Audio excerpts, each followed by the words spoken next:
Bien, buenos días o buenas tardes, depende de a qué hora vean la lección.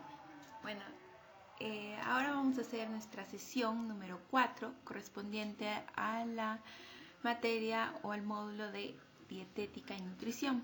La sesión número 4 nos habla sobre el gasto energético basal y el cálculo calórico de los nutrientes. Bueno, yo soy su profesora Katherine, como ustedes ya bien lo saben. Bueno, primero, ¿qué tenemos que ver primero en lo que nos dice este tema? Gasto energético basal y cálculo calórico de los nutrientes. Gasto energético basal, ¿pero a qué se refiere esto? Para ver a qué se refiere esto, primero vamos a dar un significado de lo que es energía en nuestro cuerpo. La energía se define como la capacidad de realizar un trabajo. Eso ya muchos lo habrán visto de ustedes en secundaria, ¿no? En física. Es la capacidad de realizar un trabajo. La fuente última de toda la energía en los organismos vivos es el sol. A través del proceso de la fotosíntesis, las plantas verdes intersectan una fracción de la luz solar que llega a sus hojas y la capturan en los enlaces químicos de la glucosa. Las proteínas, las grasas y los hidratos de carbono se sintetizan a partir de este hidrato de carbono básico para satisfacer las necesidades de la planta, la glucosa. Los animales y los seres humanos obtienen estos nutrientes y la energía contenida en ellos mediante el consumo de plantas, que se puede decir de las verduras, las hortalizas, ¿no? Y carne de otros animales, porque asimismo los animales van a comer estas. Siguiente. El cuerpo utiliza la energía procedente de los hidratos de carbono, tanto las proteínas, las grasas y el alcohol de la dieta. Esta energía queda atrapada en los enlaces químicos de los alimentos y se libera al metabolizarlos. Se debe suministrar energía de manera regular con el fin de satisfacer las necesidades energéticas de supervivencia del cuerpo. Es decir, ¿qué estamos queriendo decir acá? Que cada alimento tiene dentro de su estructura, dentro de sí, tiene energía. Entonces, esta energía acumulada dentro de este alimento, esta energía es en forma de proteínas, de grasas, de carbohidratos, incluso de alcohol, esta energía debe ser dada al ser humano para que pueda mantenerse y pueda cumplir sus actividades diarias, ¿no? Entonces hay una transferencia del alimento hacia el ser humano de energía. ¿Y cuáles son esas necesidades energéticas que tiene ese cuerpo? Las necesidades energéticas se definen como la ingesta de la energía en la dieta necesaria para el crecimiento, como ya lo decíamos, o el mantenimiento de una persona en una edad, sexo, peso, altura y nivel de actividad física definidos. O sea, las necesidades energéticas van a ir de acuerdo a eso, esas características, a su edad, a su sexo, a su peso, a su altura y al nivel de actividad física que tenga. Por ejemplo, en los niños y las mujeres embarazadas o en periodo de lactancia, las necesidades energéticas incluyen las impuestas por la formación de tejidos o la secreción de la leche a una velocidad compatible con un buen estado de salud. O sea, aparte de sus necesidades normales, para la formación de tejidos y la secreción de la leche es necesario aumentar esos requerimientos energéticos o necesidades energéticas. En personas enfermas o lesionadas, los factores generadores de estrés incrementan o reducen el gasto energético. Por eso es muy bueno ahí saber equilibrar. Ahora, ¿cuáles son los componentes del gasto energético? ¿Qué es lo que va a hacer que yo vea cuánto gasto, cuánto tengo de energía? La energía se consume en el cuerpo humano en forma de gasto energético basal. Así como nosotros consumimos alimentos y los compramos y hacemos un gasto, también nuestro cuerpo hace un gasto energético basal. Este gasto energético, en general, se va a ver afectado por tres componentes: el gasto energético basal, que vamos a verlo más adelante, el efecto térmico de los alimentos, que nosotros, ustedes en su carrera tienen mucho que ver con eso, y la termogenia por actividad. Estos tres componentes conforman el gasto energético total de un individuo. Esto hay que recordarlo mucho: gasto energético basal, efecto térmico de los alimentos y termogenia de la actividad. Asimismo, sus abreviaturas: gasto energético basal va a ser GET, efecto térmico de los alimentos Z y termogenia por actividad T. Entonces, veamos qué es primero el gasto energético basal y en reposo, porque hay dos, en basal y en reposo. El gasto energético basal o tasa metabólica basal, también conocida así, se define como la cantidad mínima de energía consumida que es compatible con la vida. O sea, la persona nace, la persona está ahí y esa es energía mínima que necesita para estar ahí, simplemente para estar ahí. El gasto energético basal de un sujeto refleja la cantidad de energía que emplea durante 24 horas, mientras se encuentra en reposo físico y mental en un entorno térmicamente neutro que impide la activación de procesos termógenos como el temblor. Las mediciones, temblor significa actividad. Las mediciones del gasto energético basal deben realizarse antes de que la persona haya realizado ninguna actividad física, preferiblemente al despertar, y entre 10 y 12 horas después de la ingesta de cualquier alimento, bebida o nicotina, es decir, casi después de dormir, ¿no? Al despertarnos, ese es nuestro gasto energético basal, porque hemos estado en reposo, hemos estado sin movernos y hemos estado sin alimento. Ahora, el gasto energético en reposo o tasa metabólica en reposo es la energía consumida en actividades necesarias para el mantenimiento de las funciones corporales normales y la homeostasis, equilibrio de actividades. Entre ellas figuran la respiración y la circulación.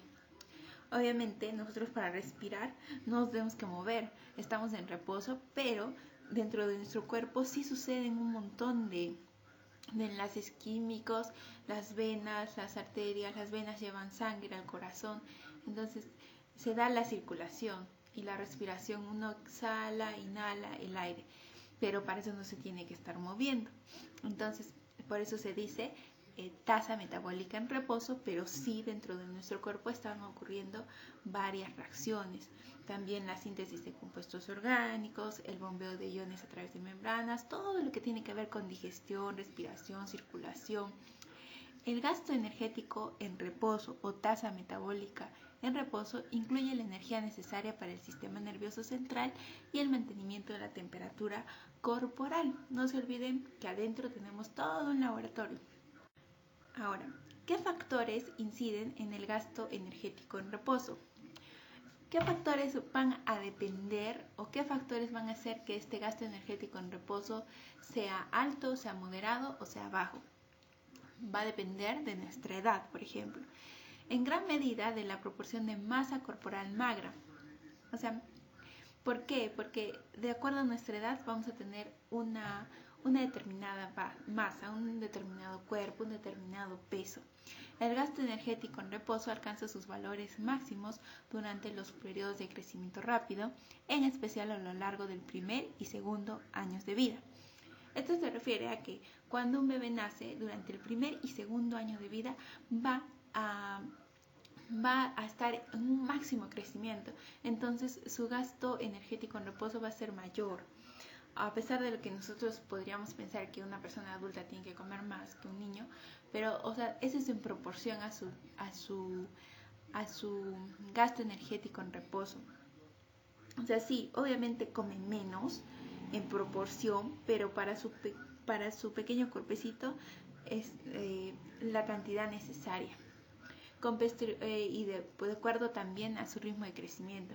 Con posterioridad a la etapa inicial de la vida adulta se produce una disminución del GER o del gasto energético en reposo del 1 al 2% por kilogramo de masa exenta de grasa y década.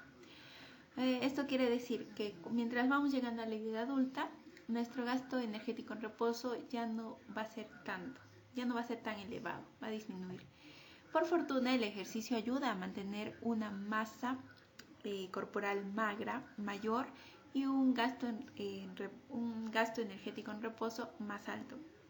La disminución del gasto energético en reposo con la edad podría deberse en parte a la modificación de la proporción relativa de la masa corporal magra. Como ustedes se habrán dado cuenta, cuando nosotros ya avanzamos en edad, por ejemplo, si ustedes tienen un adulto mayor en casa, que de repente tienen su abuelito, habrán notado que su piel o sus músculos empiezan a disminuir, a adelgazar, ya no es igual que antes, entonces esa proporción de masa corporal magra empieza a disminuir. Ahora, también hay otro factor que afecta el gasto energético en reposo, que es la composición corporal. Es casi igual a lo que estábamos diciendo anteriormente y tiene que ver con la masa exenta de grasa o la masa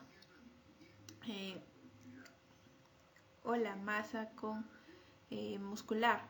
Representa la mayor parte del tejido metabólicamente activo del cuerpo y constituye el principal factor pronóstico del gasto energético en reposo. Por ejemplo, vemos acá que nosotros tenemos la masa exenta de grasa, que vienen a ser el corazón, los riñones, el hígado, todos los órganos. Entonces, ahí vemos que nuestro gasto energético en reposo va a estar en relación a todos nuestros órganos que estén constituidos por la masa exenta de grasa. Por ejemplo, ahí dice, ¿no? Contribución proporcional de los órganos y los tejidos al gasto energético en reposo calculado. Por ejemplo, el músculo es el que podría decirse que aporta la mayor cantidad de masa exenta de grasa junto al cerebro y al hígado. El hígado, no se olviden que es el laboratorio de nuestro cuerpo humano, es ahí donde se dan todos los enlaces químicos, donde se procesa todo lo que comemos. Ahora, hay otro factor también que afecta el gasto energético en reposo, que es el tamaño corporal. Las personas de mayor tamaño suelen presentar unas tasas metabólicas más altas que los sujetos más pequeños. Bueno, esto está en relación proporcional, ¿no? Si bien los individuos altos y delgados tienen unas tasas mayores que las personas bajas y robustas. Y también que tiene que ver mucho el clima. Una persona que vive en la selva tendrá una tasa metabólica basal o en reposo diferente a una persona que vive en la sierra. Y veamos qué dice acá. El gasto energético en reposo se ve afectado por los valores extremos de la temperatura ambiente. Las personas que viven en climas tropicales, se podría decir en la selva, suelen tener unos valores de gasto energético en reposo entre 5 y un 20% mayores que los habitantes de regiones templadas. El ejercicio a temperaturas mayores de 30 grados centígrados impone una pequeña carga metabólica cercana a un 5% debido al aumento de la actividad de las glándulas sudoríparas. Entonces vamos a ver que ahí el clima va a tener mucho que ver también, porque regula nuestra temperatura. Ahora el sexo, sí, también tiene mucho que ver. Las diferencias sexuales en las tasas metabólicas pueden atribuirse fundamentalmente a las diferencias del tamaño y la composición del cuerpo.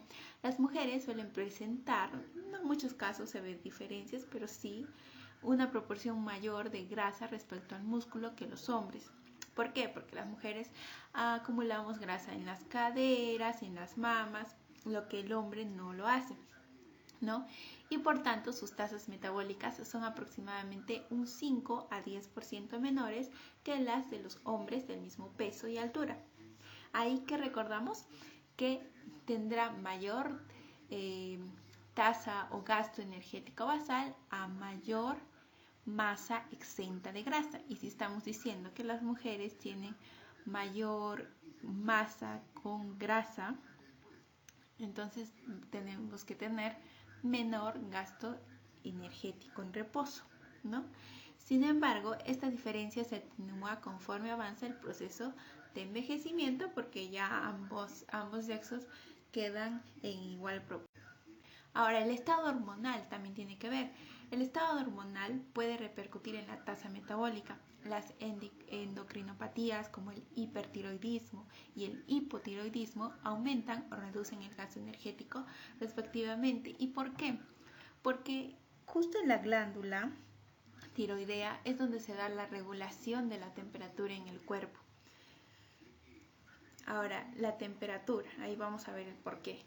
La fiebre incrementa el gasto energético en reposo alrededor de un 7%. Miren ustedes, alrededor de un 7% por cada aumento de un grado de la temperatura corporal por encima de los 98 grados Fahrenheit o un 13% por cada grado por encima de los 37 grados centígrados. Por encima de los 37 ya decimos 37.5, ya decimos fiebre, ¿no? Según los estudios clásicos. Ahí ustedes siempre lo van a encontrar con bibliografía. Otros factores también que pueden incidir en el gasto energético en reposo es el consumo de cafeína, nicotina, o sea, el cigarrillo, y alcohol, que estimula la tasa metabólica. Las ingestas de cafeína de 200 a 350 miligramos en el hombre o de 240 miligramos en la mujer pueden incrementar el gasto energético en reposo medio en un 7 a 11% y un 8 a un 15% respectivamente. Asimismo, el consumo de nicotina produce un aumento del gasto energético en reposo del 3 al 4% en el hombre y del 6% en la mujer. Y también vamos a ver que la ingesta de alcohol incrementa el gasto energético en reposo en un 9% en la mujer. Ahora, el gasto energético puede aumentar o disminuir en condiciones de estrés y enfermedad con arreglo a la situación clínica. Muchas veces cuando estamos hospitalizados siempre vamos a tener un grado de estrés. O ahora mismo que estamos confinados, que estamos en casa, tenemos un grado de estrés. El gasto energético se eleva y nos da más hambrecita, ¿cierto? Ahora, el gasto energético puede ser más elevado en sujetos obesos y disminuir durante periodos de ayuno o restricción calórica crónica en personas aquejadas de bulimia. También se refiere a eso, ¿no? ¿Cómo va a afectar el grado de cuánta energía gasta nuestro cuerpo en consumir, en digerir y en absorber los alimentos? Ahora, ¿cómo medimos ese consumo de energía? ¿Cómo sabemos si estamos consumiendo o no estamos consumiendo lo que requerimos de acuerdo a nuestras necesidades energéticas? ¿Cómo está nuestro gasto energético total o nuestro gasto energético basal? La unidad estándar de medición de la energía es la caloría. La cantidad de energía calórica, bueno, en física es el joule, pero en química es la caloría. Y para estos temas químicos, alimentarios, es la caloría. La cantidad de energía calórica necesaria para elevar 1 grado centígrado la temperatura de 1 mililitro de agua a 15 grados centígrados es 1 caloría. La cantidad de energía que participa en el metabolismo de los alimentos es bastante grande, de modo que para cuantificarla se utiliza la kilocaloría, la famosa kilocaloría que muchos han escuchado y transescuchado en las etiquetas, que se ve a diario en las propagandas y todo, ¿no? Que se refiere a 1000 calorías. 1 kilocaloría es 1000 calorías. Por convención popular, la kilocaloría se designa como caloría con C mayúscula. ¿Ya?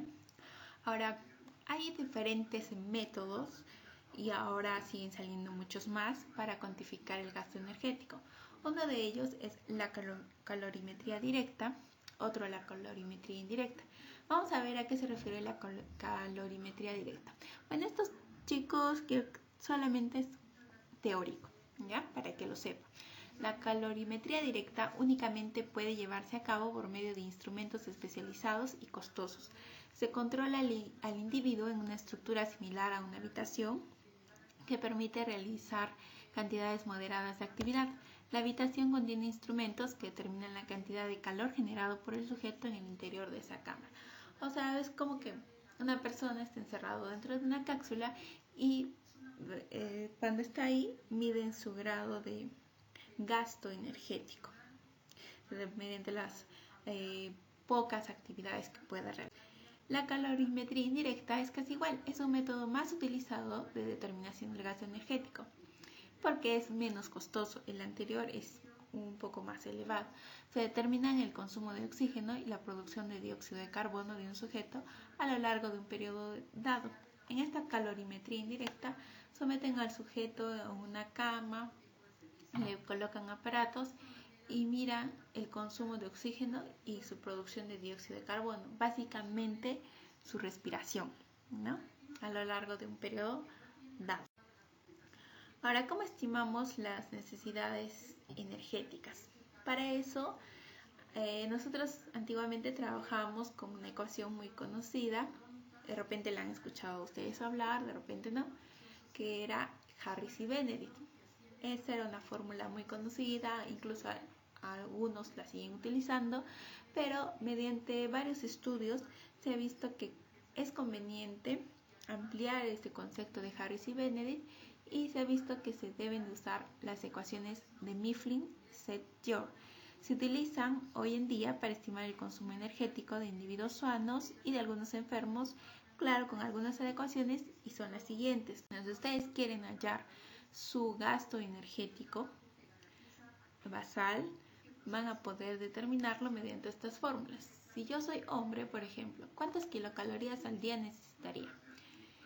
10, este 10 ya es una medida estándar, lo multiplico por mi peso, digamos 70, más 6.25 por mi altura en metros, digamos 1.70, menos 5, no, perdón, la altura es en centímetros, entonces sería 170, menos 5 por la edad, digamos 28,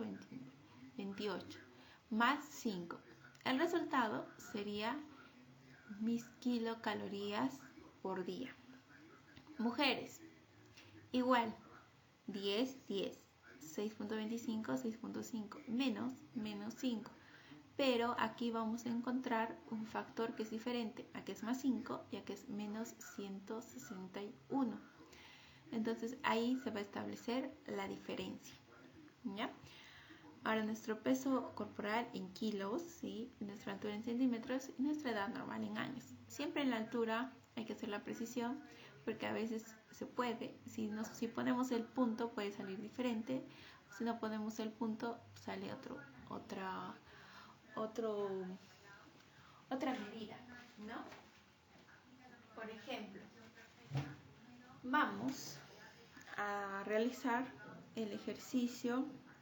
A ver, ustedes pueden realizarlo cada uno con su peso y su altura, ¿ya? Por ejemplo, tenemos 10 por 52, eso nos sale 520, más 6.25 por 1.58 menos 5 por 30, ¿cuánto es, chicos? 150, menos 150 menos 161. Eso me sale, por ejemplo, mis necesidades calóricas de mí van a ser 1196.5. 1196.5 kilocalorías yo necesito. Ahora, por razones del video no puedo hacer el ejercicio aquí, no puedo escribirlo, pero me sale ese resultado y ustedes lo pueden hacer con una calculadora. ¿Se acuerdan que les dije que para esta clase íbamos a traer calculadora justamente por estos cálculos? Ahora, sumado a eso, ¿se acuerdan que yo les dije que estoy dando de lactar porque tengo un bebé de 1 añito?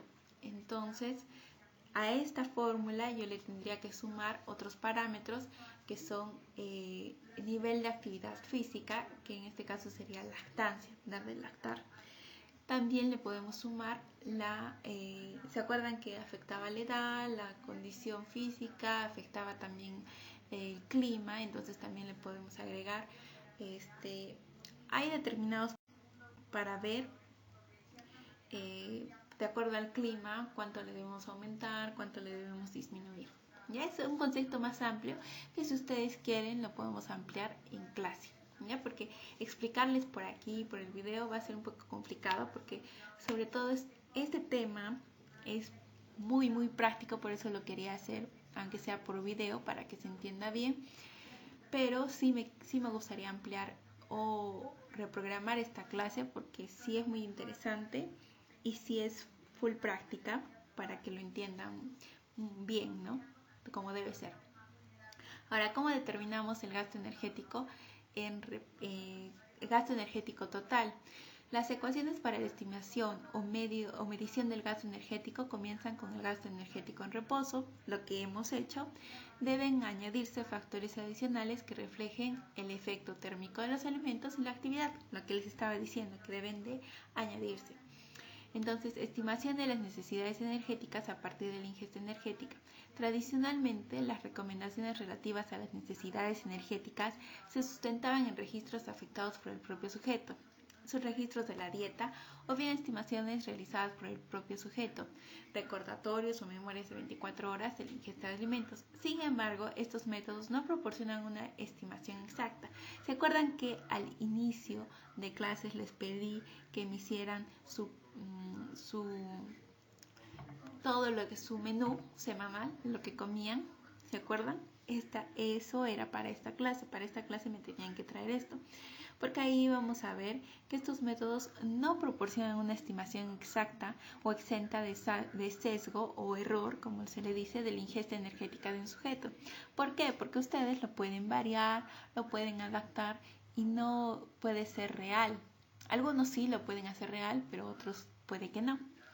El porcentaje de personas que infravalora o infranotifica su ingesta de alimentos oscila del 10 al 45% en función de su edad, sexo y composición corporal. Siempre hay un sesgo, un error, ¿no? A veces no decimos la verdad de lo que consumimos.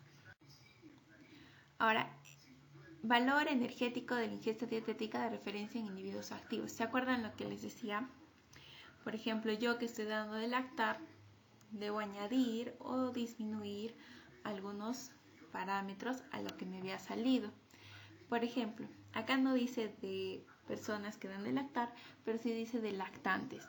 Los lactantes, por ejemplo, de 0 a 6 meses van a tener su gasto energético y añadido a eso van a necesitar su depósito energético.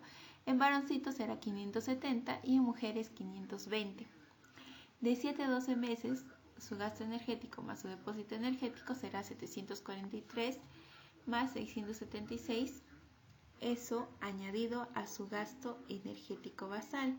Y así igual en niños también hay estas tablas para adolescentes, para adultos mayores, para jóvenes, para mujeres que dan de lactar, para personas que están en hospitalización, variadas y son muchas. No podría incluirlas en las diapositivas porque si no nos saldrían unas 200 diapositivas. ¿Ya? Ahora, categorías del nivel de actividad física y equivalencia de paseo.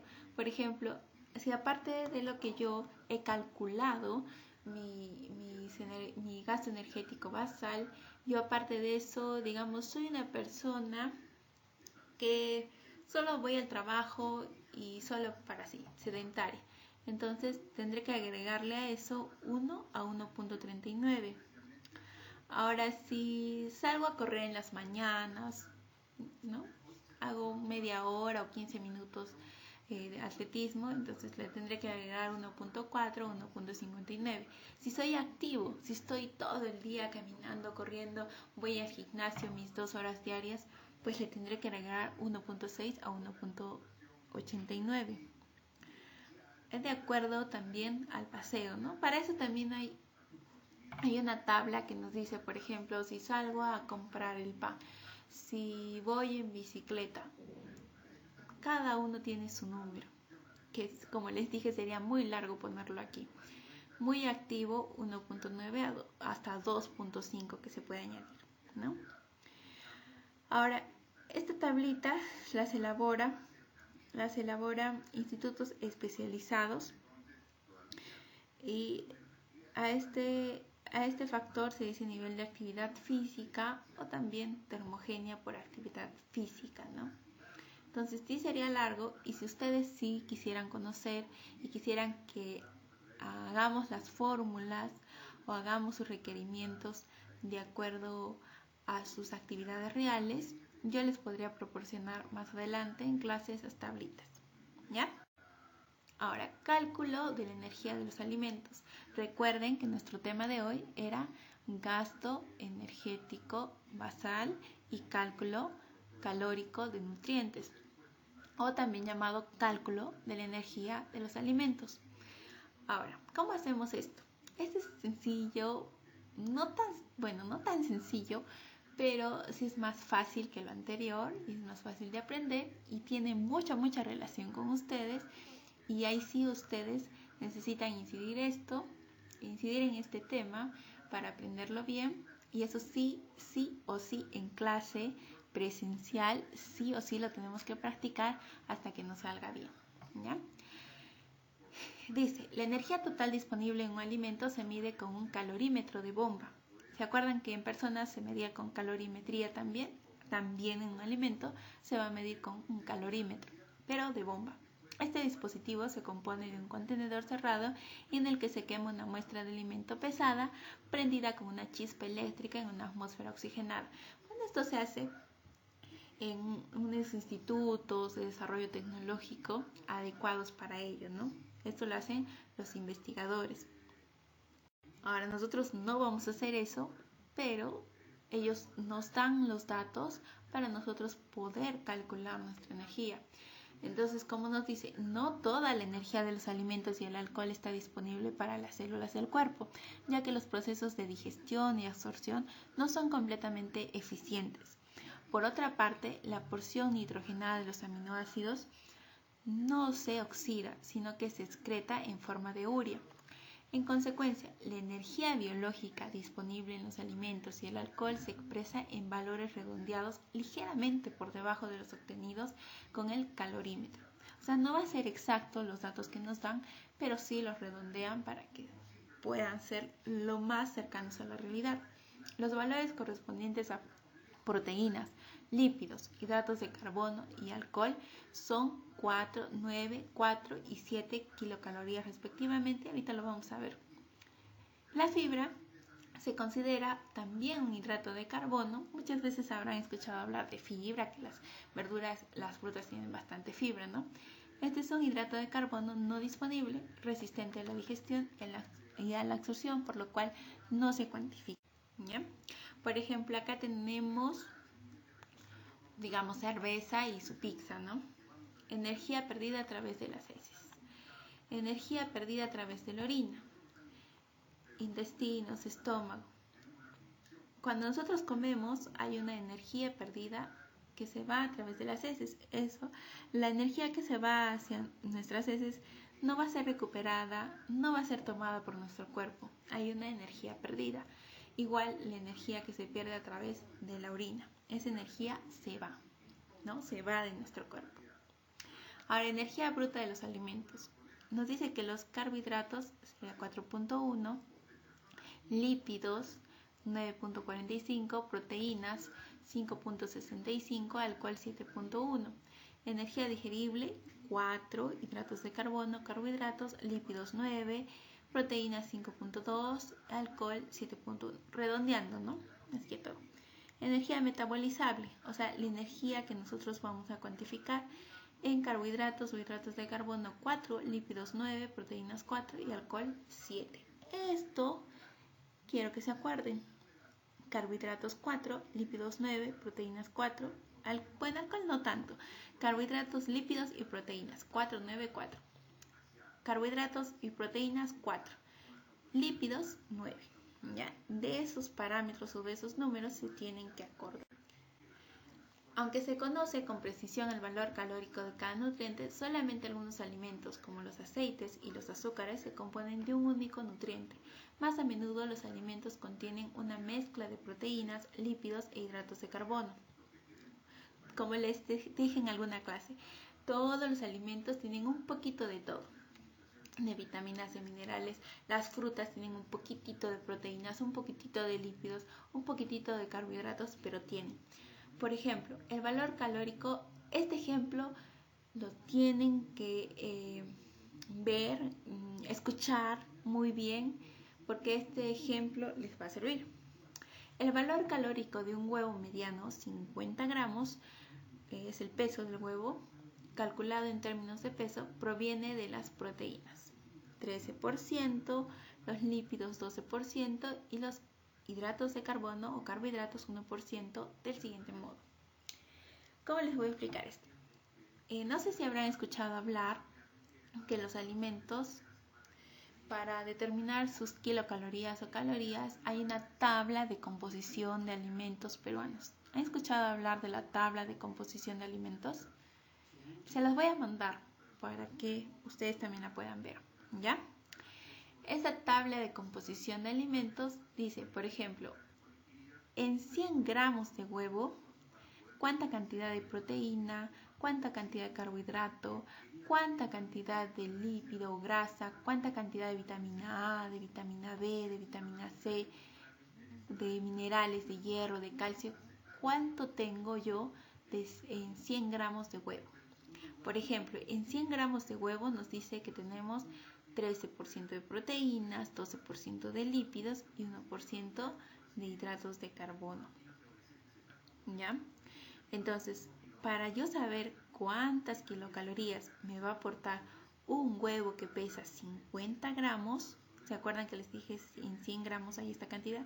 Entonces, para ver cuánto de kilocalorías me pesa en 50 gramos, bueno, ustedes obviamente me dirán la mitad, pero acá estamos hablando en porcentajes, pero no sabemos cuántas kilocalorías, que es lo que vamos a hallar. Por ejemplo, proteínas nos dice 13%. 13% o bien en 100 gramos de digamos, pongamos la regla de 3. En 100 gramos de huevo tengo 13% de proteínas. En 50 gramos de huevo, ¿cuánto tendré? Entonces multiplico 50 por 13 entre 100, que me saldría 6.5 gramos de proteína en 50 gramos de huevo. ¿Se acuerdan del 494? Proteínas era 4, ¿no? Entonces multiplico 6.5 por 4, sería 26 calorías. Y lo mismo para los lípidos, pero en este caso va a ser 9, ¿no? Que sería 54. Lo mismo para hidratos de carbono, 2 kilocalorías. Entonces, estos van a ser los resultados. Yo los voy a sumar y en total un huevo mediano de 50 gramos me va a aportar 82 kilocalorías. Muy importante. Entonces, chicos, muchas gracias. Vamos a resolver las dudas a través del chat o a través de otros medios que tengamos, y les voy a explicar también la tarea a través de un video. ¿Ya, chicos? Eso es todo.